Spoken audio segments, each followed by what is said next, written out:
अच्छा स्टूडेंट्स, हम डिस्कस कर रहे थे अर्थमेटिक्स प्रोग्रेशन या अर्थमेटिक सीक्वेंस का। अब अर्थमेटिक सीक्वेंस क्या होती है? सिंपल सी बात है, दो कंसेक्यूटिव टर्म का अगर डिफरेंस सेम आ जाए उसको हम किसका नाम देते हैं? अर्थमेटिक सीक्वेंस का नाम देते हैं। फॉर एग्जांपल, मैं एग्जांपल लेता हूँ, आपके पास है, हम इसको डिफाइन भी करना चाहें, हम कह सकते हैं a sequence AN is said to be a arithmetic progression या arithmetic sequence if अगर आपके पास है AN minus 1 is the same number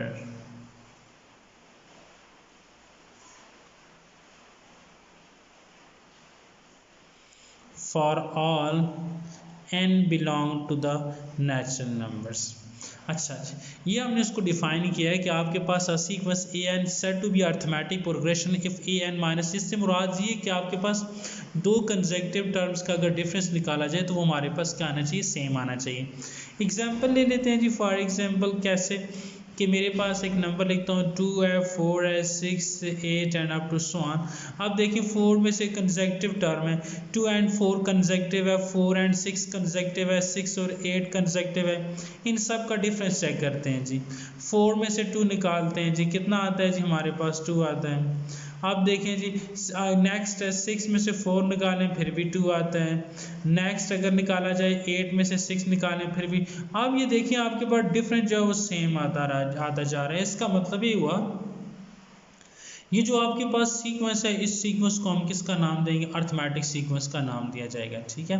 उसके बाद अगर देखा जाए नेक्स्ट, अगर हम देखें तो हमारे पास आती है नेक्स्ट चीज़ आती है कि आपके पास इसकी जनरल टर्म क्या होगी।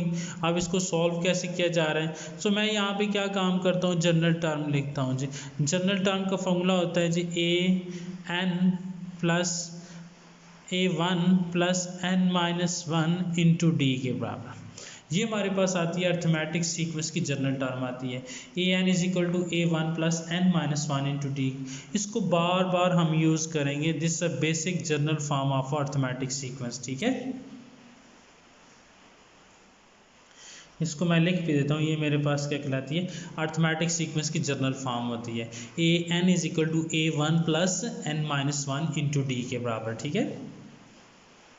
अब इसके मुताबिक एक्सरसाइज भी है। एक्सरसाइज आपके पास 6.2 है। ठीक है। उस एक्सरसाइज के अंदर पूरी की पूरी एक्सरसाइज में बार बार इसी फार्मूले को यूज़ किया जाता है। कभी वो टर्म्स फाइंड करने की बात करता है, कभी किस वैल्यूज़ को फाइंड करने की बात करता है, लेकिन बेसिकली हम इसी फार्मूले को बार बार यूज़ करते हैं। ठीक है। इसके मैं कुछ क्वेश्चन लेता हूँ, आपको अंदाज़ा हो जाएगा कि हमने किस तरीके से सॉल्व करना है। फॉर एग्जाम्पल आपके पास ये दिया जाता है कि A5 है जी, वैल्यू दे दी जाती है। A5 की वैल्यू फॉर एग्जाम्पल आपके पास है 17 के बराबर है। ठीक है। और दूसरी वैल्यू दे दी जाती है कि A9 आपके पास 37 है। तो कहता है आप क्या काम करें, अर्थमेटिक सीक्वेंस निकाल के बताएं। ये मैंने एक क्वेश्चन लिख दिया है। ठीक है। क्वेश्चन नंबर 1 का पार्ट नंबर 3 है, पार्ट नंबर 2 है। ओके। अब A5 की वैल्यू 17 है, A9 की वैल्यू 37 है। अब A5 की जगह पर फॉर्मूला लगाएं इस जनरल टर्म को, तो A1 प्लस 4 आ जाएगा simple, D is equal to 17 के बराबर। और A9 को क्या लिख सकते हैं? A1 प्लस क्या आएगा? AD इज इक्वल टू 37 के बराबर। अब ये दो हमारे पास इक्वेशंस बन जाती हैं। ठीक है। इन दोनों को सॉल्व करके हमने बेसिकली A1 और D की वैल्यू निकालनी होगी, और फिर उसके लिहाज से हम उसकी जनरल टर्म यानी उसकी सीक्वेंस को फाइंड करके बता सकते हैं। ठीक है।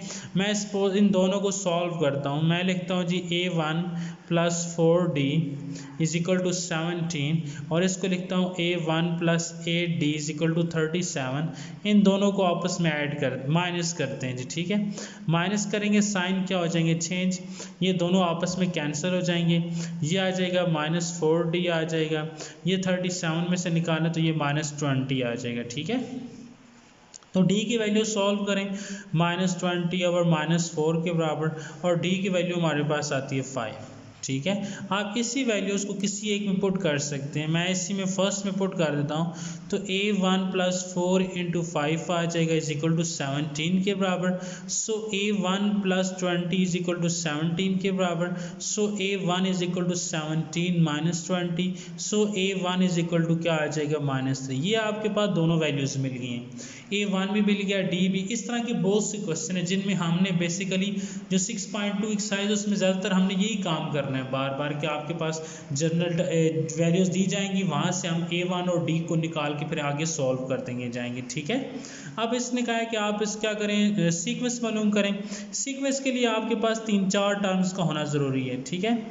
एक आपके पास A1 इसने खुद दी हुई है, A2 का फॉर्मूला क्या होगा, A1 + D। हमेशा आपको क्लियर है, जनरल टर्म मैंने ये लिखी है तो इसका मतलब ये होगा कि आपके पास है, अगर मैं कहूँ मुझे तीसरी टर्म चाहिए तो A1 + क्या आएगा 3 - 1 × D के बराबर, ठीक है। तो इसका मतलब है हम डायरेक्ट भी लिख सकते हैं A1 + 2D, यानी D की वैल्यू एक काम लिखते जाएंगे उससे, ठीक है, जो भी टर्म है। इसका मतलब मैं कहूँ A100 क्या होगी, तो आपको पता है A1 + क्या आएगा 99 D के बराबर, ये आपको वैल्यूज़ मिलेगी, ठीक है। तो यहाँ पर A2 के लिए A1 + क्या आ जाएगा D आ जाएगा, और A3 के लिए आपके पास A1 + 2D आ जाएगा। वैल्यूज़ पुट करते हैं, ये आपके पास आएगा A1 की जगह पर -3 और D की जगह पर 5। यहाँ पे आ जाएगा -3 आ जाएगा 2 × 5 के बराबर। इसका मतलब है A1 की जगह पर -3 आ गया, ये आपको सॉल्व करें तो 2 के बराबर आता है। इसको सॉल्व किया जाए तो 10 में से 3 चले जाएंगे तो 7 के बराबर। इसका मतलब -3 हो जाएगा, 2 आ जाएगा, 7 आ जाएगा, अप टू सो ऑन। ये हमारे पास रिक्वायर्ड सीक्वेंस है। अगर वो सीक्वेंस मांगेगा तो हम सीक्वेंस लेंगे, अगर वो कोई भी टर्म फाइंड करने की बात करता है तो हम जनरल टर्म से उस टर्म को फाइंड कर लेंगे, ठीक है। उसके बाद अगर मैं देखूँ एक क्वेश्चन और लेते हैं जिसमें उसने कहा हाउ मेनी टर्म्स की बात की गई है, कि आपके पास टर्म्स कितनी होंगी। फॉर एग्जांपल एक क्वेश्चन नंबर 8 है जिसमें वो मेंशन की गई हैं, आपके पास है अब 7 6 7 सारे सेम ही हैं, 7 लिख लेते हैं।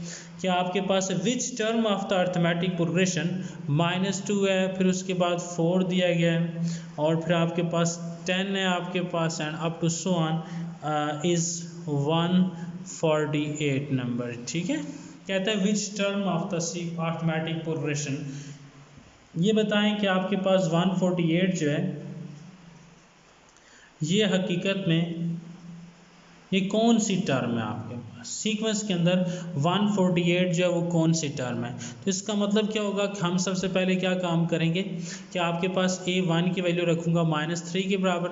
आप D को निकालना है, आपको D निकालने आता है, दो कंसेक्टिव टर्म का डिफरेंस, यानी 4 - -2 करेंगे तो आंसर आएगा 6 के बराबर, ठीक है। अब हमारे पास ये जो लास्ट वाली टर्म है इसको हम AN का नाम देते हैं, जो कि 148 के बराबर है।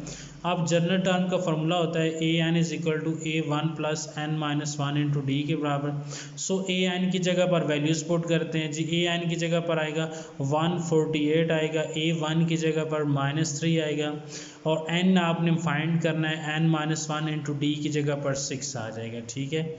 इसको सॉल्व करते हैं, 148 + 3 आ जाएगा n - 1, उसी तरह यहाँ आ जाएगा और नीचे 6 आएगा, ये आ जाएगा 151 के बराबर आ जाएगा, ठीक है। और नीचे आपके पास 6 आ जाएगा किसके बराबर आएगा, n - 1 के बराबर आ जाएगा। इसको हम सॉल्व करते हैं तो हमारे पास देखा जाए कौन सा नंबर है जो इसके टेबल के ऊपर जाएगी वैल्यूज़।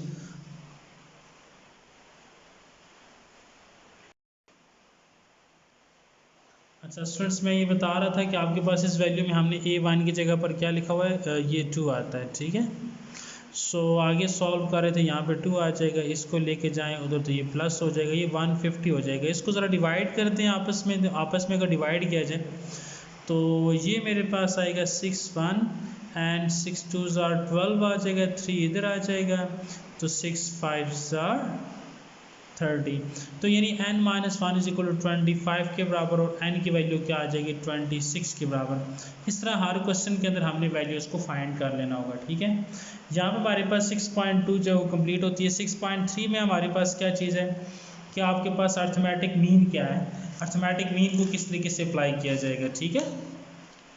इसमें जो इम्पोर्टेंट क्वेश्चन है वो आप डिस्कस सॉल्व खुद भी कर सकते हैं। अब नेक्स्ट आता है हमारे पास अर्थमेटिक मीन की बात करते हैं। अर्थमेटिक मीन क्या होता है? जब दो वैल्यूज़ के दरमियान आपके पास if A and B are two numbers then arithmetic mean between A and B is equal to क्या होगा, दोनों का कॉमन डिफरेंस जो होना चाहिए उसको आपस में इक्वल रखा जाए तो हमारे पास रिजल्ट आ जाता है। फॉर एग्जांपल देखें, ये ए और बी दो नंबर हैं और इनके दरमियान ए जो है वो अर्थमेटिक मीन है। अब मैं डिफरेंस निकालता हूँ, ज़रा देखिएगा। डिफरेंस की बात करें तो आप लिख सकते हैं कैपिटल ए माइनस स्मॉल ए के बराबर लिखा जा सकता है बिल्कुल, और ये भी लिखा जा सकता है स्मॉल बी माइनस ए, क्योंकि ये भी आपके पास दो टर्म्स हैं, उनका डिफरेंस लिखा जा सकता है। इन डिफरेंस को आपस में इक्वल रख लिया जाए, a is equal to B minus A के बराबर। a वाला आपस में उठा के इधर ले आए, a और b उधर चला जाएगा तो आपके पास 2a इज इक्वल टू क्या हो जाएगा, a प्लस बी, और a की वैल्यू निकालें तो a plus B divided by 2। This is arithmetic mean between two numbers. ठीक है, दो नंबर्स के दरमियान जो अर्थमेटिक मीन होगा वो ये होगा कि दोनों नंबर्स का सम किया जाए और उसको क्या किया जाए, 2 पे डिवाइड कर दे, that is called arithmetic mean between two numbers. Okay, अब इसको आगे ज़रा कंटिन्यू करते हैं जी। फॉर एग्जांपल कैसे, अब आपके पास दो नंबर ले लिए जाते हैं जी। फॉर एग्जांपल हमें ये कहा जाता है जी, एक 2 है, दूसरा आपके पास है जी 3√2 है। आप क्या करें, आप जी अर्थमेटिक मीन फाइंड करके बताएं। तो हम फ़ौरन लिखेंगे कि अर्थमेटिक मीन होता है a plus B divided by 2 के बराबर। अब a की जगह पर √2 आ जाएगा, b की जगह पर 3√2 आ जाएगा डिवाइडेड बाई 1। इसका कोफिशिएंट 1 है तो 3 + 1 कितना हो जाएगा, 4√2/2। ये कैंसिल कर दिया जाए तो इसका मतलब है कि इसका जो अर्थमेटिक मीन आएगा वो 2√2 के बराबर आ जाएगा। ठीक है, इसी तरीके से और भी नंबर्स के दरमियान आप अर्थमेटिक मीन फाइंड कर सकते हैं। इसी तरह का एक और क्वेश्चन आपके पास